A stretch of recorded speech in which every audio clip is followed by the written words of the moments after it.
Baraya Cakra parantos waktosna 80,5 FM Radio Cakra midangkeun dongeng Sunda Dora-Dori.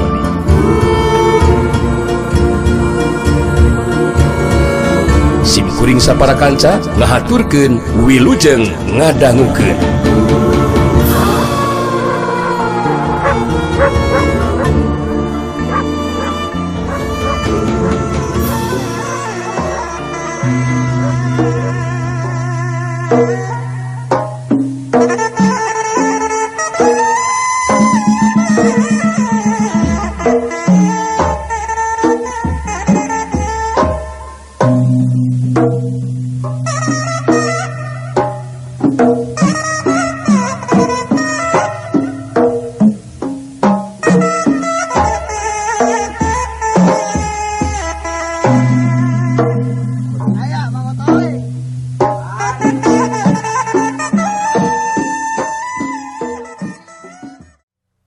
Lamun kamampuhan ilmu aing acan aya teh mungkineunana.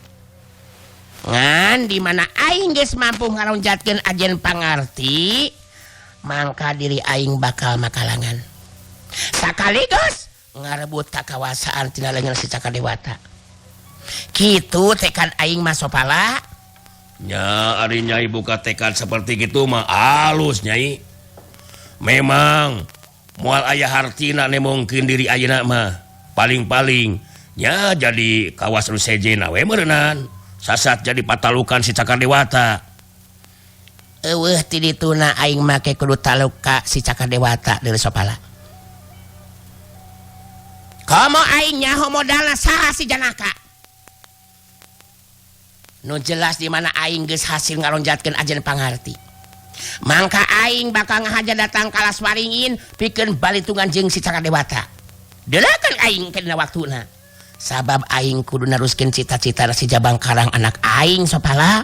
Nya bener Nyai, memang kitu kuduna Nyai mah. Nya mudah-mudahan be atuh. Maksud jeung tujuan Nyai teh bisa laksana jadi kanyataan Nyai. Sabab memang sakuduna mah anu nuluykeun cita-cita si Jabang Karang teh iwal ti Nyai kuduna oge. Keur anggota alas waringin oge tangtu bakal leuwih suka jeung sugem makan hatena lamun Nyai burik anu mingpin. Engke di mana waktuna mah memang jadi kanyataan Sopala euy. Deulekeun we ku siang kana waktuna. Daguan we waktuna lah. Aing bakal numpi diri pikeun ngaronjatkeun ajen pangarti. Aing moal wakana mungkin diri lamun acan ngarasa yakin ilmu anu kasangking ku diri aing bakal bisa mampu ngabinasakeun si Cakradewata. Jeung nalukeun sakabeh jawara anu aya di dunya kajawaraan. Deulah ku siang kena waktuna. Jadi ieu anu penting ku aing ditepikeun dina waktu ayeuna teh Sopala. Nya syukur be atuh ayeuna urang bisa ditepungkeun deui Nyai nya. Allah. Mudah-mudahan we cita-cita Nyai sehingga wujud jadi kenyataan, bisa mimpin jeung ngawasa di alas waringin. Untuk seperti ayeuna kalahkan dipingkin ku si Cakradewata alias si Janaka, hate mah puguh nyeri Nyai. Katerangan ti maneh cukup jelas Sopala. Aing geus moal lila-lila aya di dieu deuleu. Ngan anu jelas aing bakal numpi diri deuleu euy. Dengkeun nya, ingatkeun aing bakal numpi diri. Malah bisa jadi aing bakal terus olah tapak pikeun ngaronjatkeun ilmu. Sakitu we lah anu katepikeun ku aing dina waktu ayeuna. Saterusna aing ayeuna indit. Ingatkeun Sopala euy. Oh, nya kitu be atuh Nyai. Sok atuh rek edit mah Nyai. Ngan sacorela cirim Nyai buri geus eueuh diteureuy ku beleg-begena peuting. Sopala ngarenghap narik napas panjang. Manehna bet jadi reuwas kareureuhnakeun. Sopala ngagerendeng ngomong sorangan. Oh, untung aing bener-bener untung ya. Nyai burik teu terus jadi nyewa ka aing. Sarta ngapianap teu satia ka manehna. Padahal lamun manehna ngalakukeun tindakan ka dari aing, cantang tuh dari aing bakal mampu ngungkulan ajen pangartina. Jelas ilmu nasi Nyai Puri kawilang teu gampang pikeun diungkulanana. nyaan untung manenahan teu kata terusan ngan tetep sumangat jeung kahayang atawa cita-cita nama teu pareum manehna hayang neruskeun cita-citana si Jabang Karang anu jadi anakna asup deui ka kamar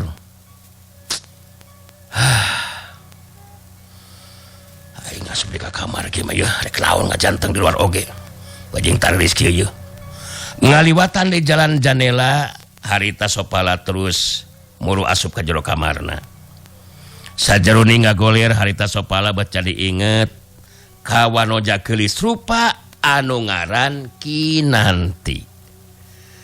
Sopala jadi ngomong jero hatena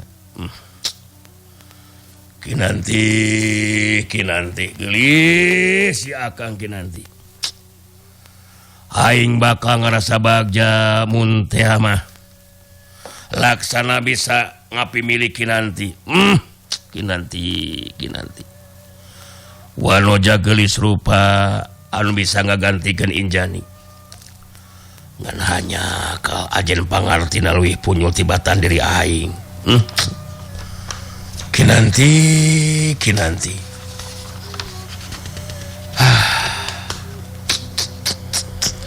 gimana tuh cenah Kinanti teh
Dia jalma memang tetiasa tetap dina hiji pamadegan aya kalana kena kowah gingsir sigana mah pangaruh rasa kaceuceub tinakan kanyeri hate balukar cinta ngajadikeun robah nasi ka pamadegan pribadina Janaka memang ku pangaruh cinta anu tadina bager bisa jadi jahat kitu deui sabalikna ieu anu tubiba ka pribadina Janaka dina waktu ayeuna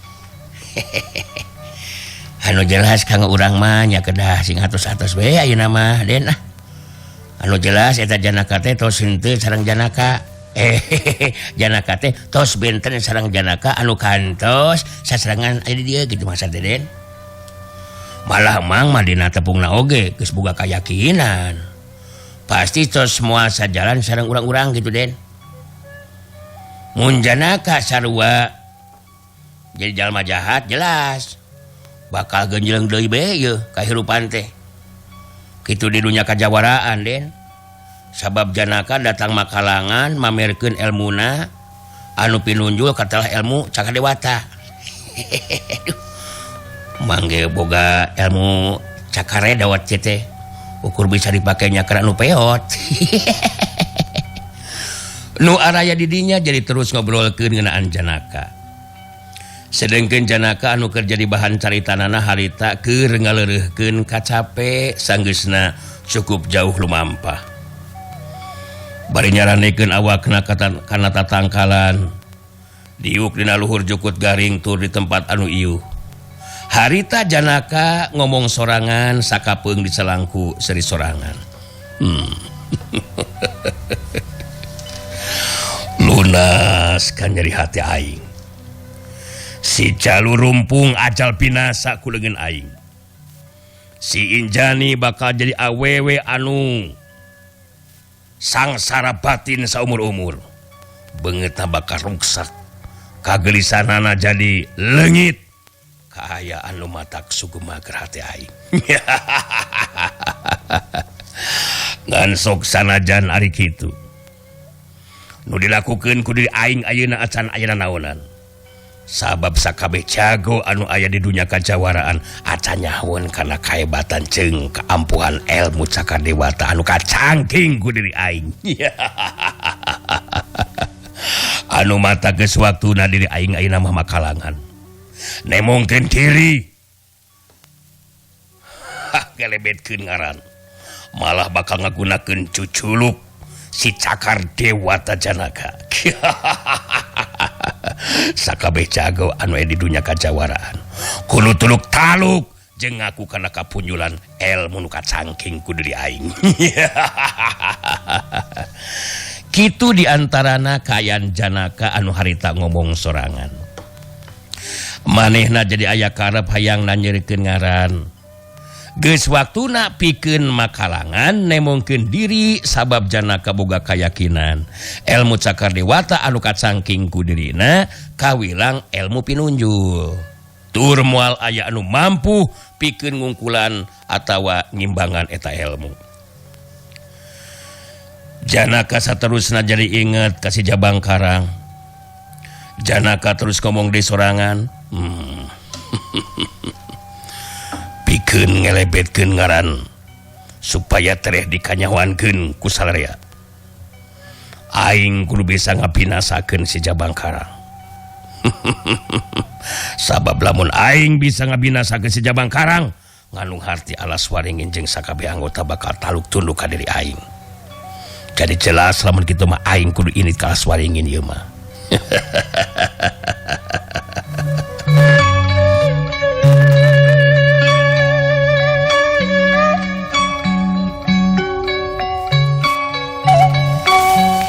Mudah-mudahan wae barat cakranya ya gitu luncat rupina ieu carita anu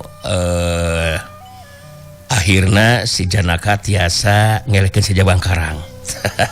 Keun bae urang geureuy we Janaka da kieu barat cakranya da kieu buktosna oge tiasa ngubaran. Mudah-mudahan barat cakra anu atasan uninga kumaha rubuhna si Jabang Karang nya. Oke nyangakeun.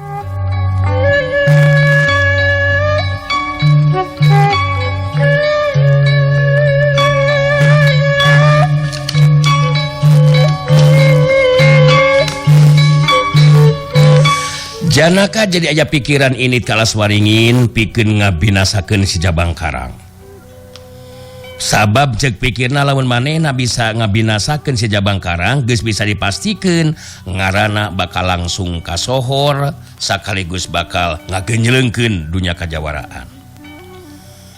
Harita Janaka anu bakal jadi pamimpin di alas waringin. Janaka terus nangtung nutup seukeut ka hareup. Meureupeun leungeun katuhuna bari ngomong di sorangan. Poe ieu aing kudu datang ka alas waringin. Aing geus henteu kudu ngarasa seber hate mangsan ijen ka sakten jeung si Jabang Karang. Sabab aing boga kayakinan ilmu cakar dewata bakal mampu ngungkulan ajen ka sakten si Jabang Karang. Dagoan ku maneh Jabang Karang. Sakedeung deui aing bakal datang pikeun balitungan euy. Maneh kudu bisa, kudu binasa ku leungeun aing Jabang Karang. Geus waktuna maneh asup kana kotak. Anu kudu nanjeur jeung ngelebet ayeuna mah nyatana ngaran aing si Cakar Dewata alias Janaka. Dagoan siah kadatangan aing.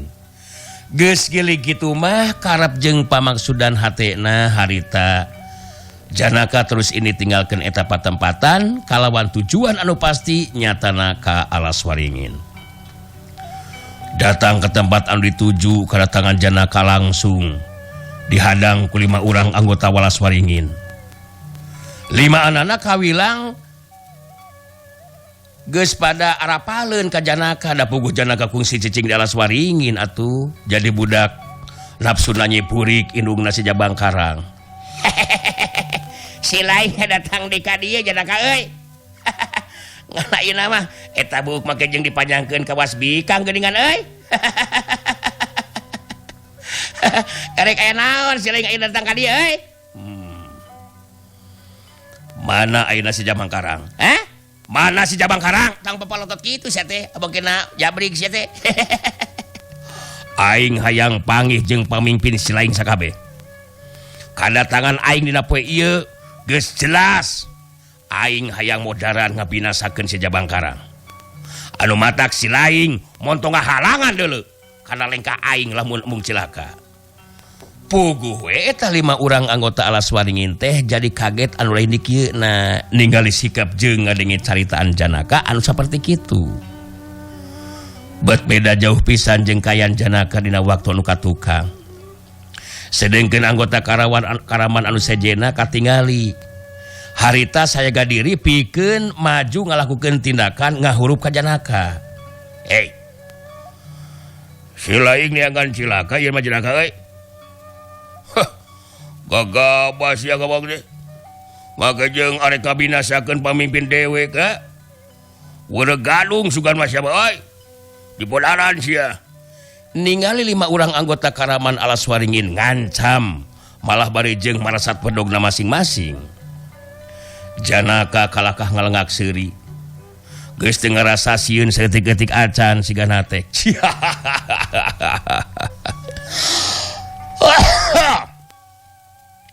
Ilaing 5an memang can nyaho saha si Janaka ayeuna euy.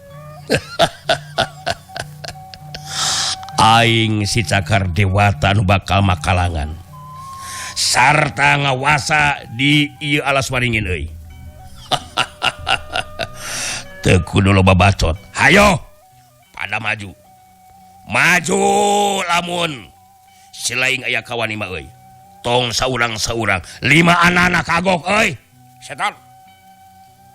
Urang ajar sia ngomong teh. Hoi. Karapuk euy. Kudu dipocaran mangkluk ieu mah. Rasakeun sia. Loh ngomong teh sageunahna sia teh. Wah. Urang ajar sia. Rasakeun sia.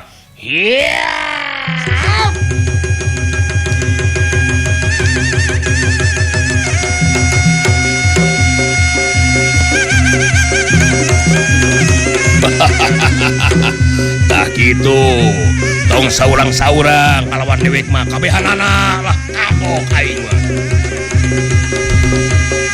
Meh dina waktu anu bareng 5 urang anggota Alas Waringin harita tinggara jeleng maju narajang metakeun bedogna masing-masing. Tapi kaget lain di kieu na eta 5 urang anggota Karaman. Waktu bedog-bedog anu ting kolebat ditakis ku cakaran Janaka. Bedog teh pada parotong saterusna Janaka bari ngasupkeun tajonganana gerakanana cepet kacida. Ngajadikeun 5 urang anggota Karaman Sri Susul ting karebut bari jeung ting haregung nahan kanyeri. Ku sageprakan di manana geus pada rubuh ting barengkang dina kayan bedog masing-masing pada parotong.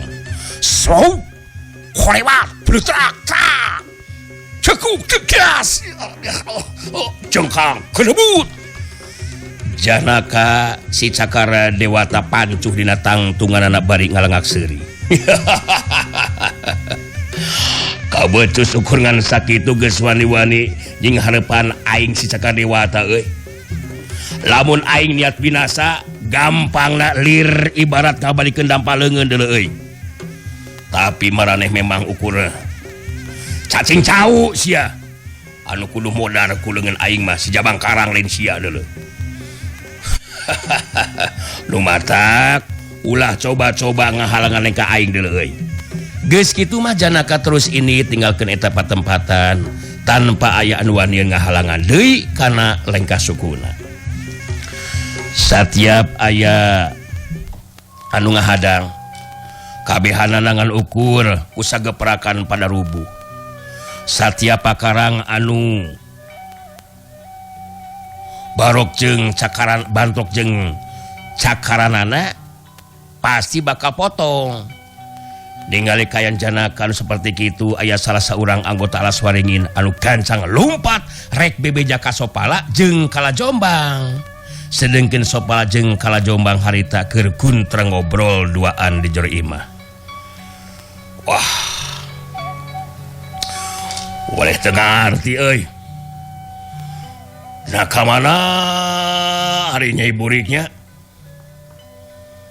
geus pasti mah nama acan nyahoeun lamun si Jabang Karang anu jadi anak kena ayeuna teu hirup deui coba cekang Jombang ka mana ye nya burik initna nah moal kitu aya balik di kali tu mah kitu ari cek dewek mah euy urang teu kudu make jeung mikirannya burik sagarupa kun bae antapkeun anu leuwih penting nama si Jabang Karang we kudu buru-buru anggeus tapana sabab lamun lila teuing waktuna geus bisa dipastikeun kamenangan keur pihak musuh urang euy.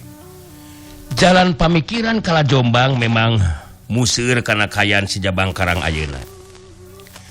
Kitu nate sabab moal aya hartina kakuatan di Alas Waringin lamun tanpa si Jabang Karang. Sopala ungut-ungutan ngabenerkeun kana caritana Kala Jombang. Teu lila Sopala terus nyarita deui. Memang bener Kang Jombang. Si Jabang Karang mangrupa andalan kabeh atawa andalan sakabeh anu aya di Alas Waringin kasuburan Kang. Moal aya hartina kakuatan di Alas Waringin lamun tanpa si Jabang Karang kan ku ijiran ieu mah mun geus beres tapana mampu moal si Jabang Karang ngumpulan ilmu nasi Wiguna ieu coba kumaha kira-kira ceuk Kang Jombang ditanya kitu ku Sopala katingali Kala Jombang ngahuleng sakedeung siga anu keur mikir. Pengalaman dina waktu anu katukang geus jadi catatan ajen kasakten si Jabang Karang hasil tina lakon tapa teh tetela henteu bisa jadi andalan pikeun ngungkulan ajen kasakten anu kacangking ku Wiguna salaku musuh utama. Malah tarung tandingan anu paling akhir mah kabandungan ku sarerea si Jabang Karang anu ajal binasa. Jelas ajen kasakten Wiguna memang leuwih punyul. Tah lamun nanyakeun ngeunaan masalah eta mah terus terang euy dewek oge henteu bisa mastikeun. Naon sababna? Sababna nyaeta pengalaman anu geus kasorang kabandungan ku urang. Ilmu-ilmu hasil peunang lakon tapa teh tetela teu bisa ngajadikeun andalan euy keur ngumpulan ajen kasakten si Wiguna. Lumata kali tinggal nungguan kumaha behna be ieu mah ye. Nya ari kahayang mah si Jabang Karang teh Kang. Hasil tina tapana teh boga kakuatan kasakten anu leuwih hebat deui. Anu saterusna bakal mampu dipake ngabinasakeun si Wiguna gitu Kang. Sabab da eta pan andalan musuh urang mah.